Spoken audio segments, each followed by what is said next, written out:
Oh hi there, look at my pants. I just made it. Do you need pants? Please continue watching if you do. But even if you don't, I promise there is something interesting I want to show you. Did you know this pants has minimal waist to make? This is a zero waist pants. If your fabric support it, it's super easy, and even if you are a guy, a girl, or a cat, you can make it. Okay, start by drawing a straight line, then measure that straight line to 29.5 cm. From the bottom, mark a dot at 7 cm. Then, from that 7 cm mark onwards, grab your measuring tape and measure to 23 cm. We are sort of making a parabola curve here. It's easy.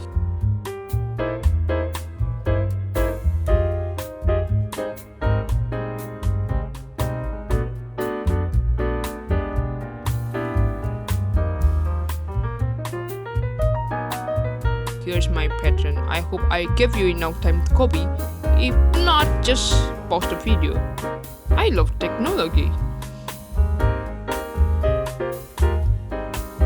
Okay, so that parabola curve is going to serve as both our pocket and our pants clothes.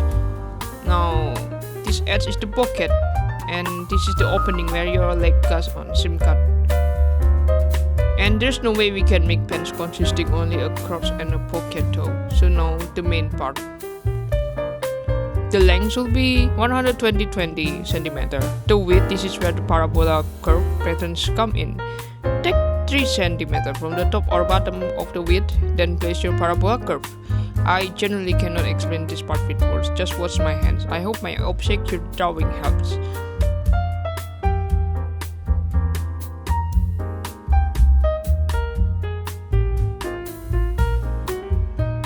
Okay, from the edge, pull a diagonal line, so now you have 2 triangles on for your pants.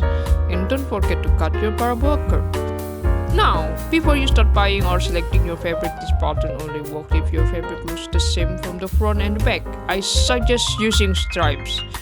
Anyway, I use lurik fabric. It's a hand-woven fabric.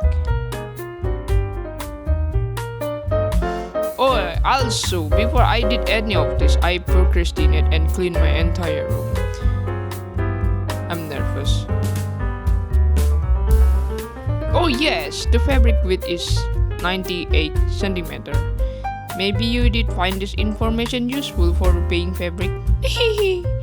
Okay, so now I'm just doing exactly what I told you minutes ago. I am actually doing the diagonal lines first rather than the pockets. It doesn't really matter as long as you get the pattern right.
Also, when you're doing this pattern, you're supposed to have a long rectangle like left over.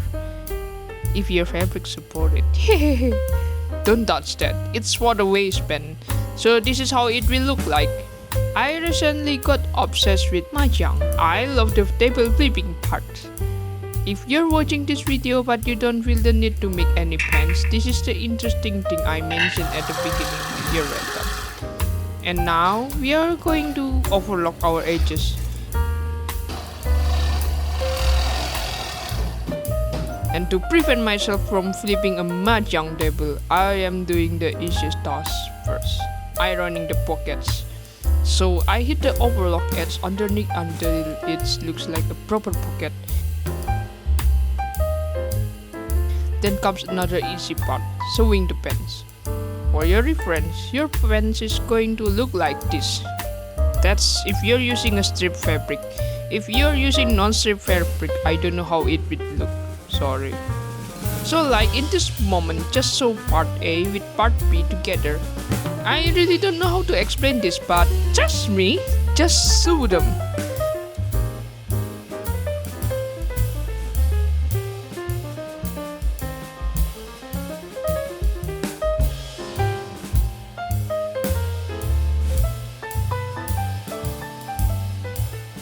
Now our main pants is finished. Grab the pockets.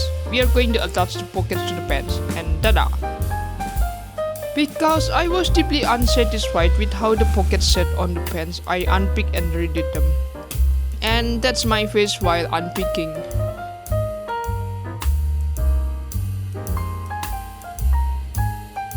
Okay, you remember when I said we did have a long rectangle of leftover fabric? We are taking that now for the waistband. First, grab the pants and measure the waist. It's 111 centimeter.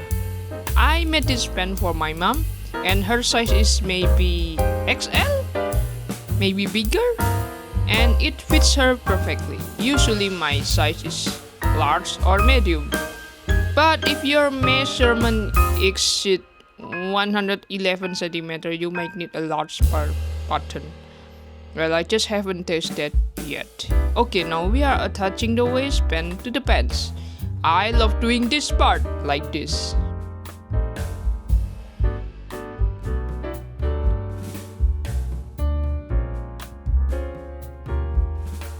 Ta-da!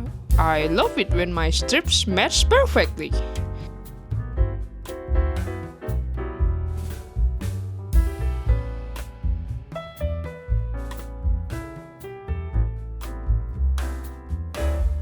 Okay, now fold the waistband inside nicely and sew the front. Don't forget to leave a small gap, big enough to insert an elastic waistband. And we're just gonna sew. Reach for a bobbin pin if you need it. If you don't, well, don't reach it.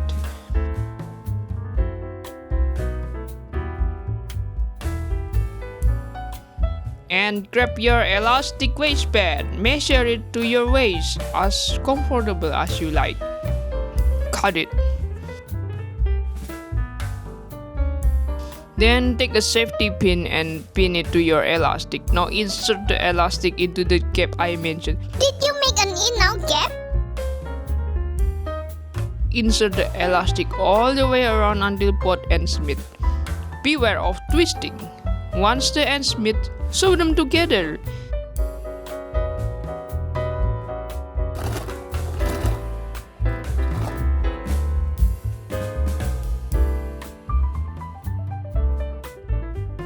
Then sew the gap close, and to prevent future twisting, sew down the middle of the waistband too.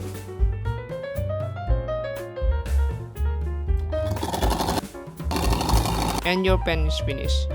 I'm sorry if this video was unhelpful to you, but I just feel like making a video. This is my favorite go-to staple pants. I have made several using this pattern.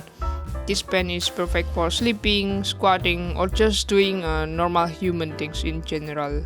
Thank you for watching.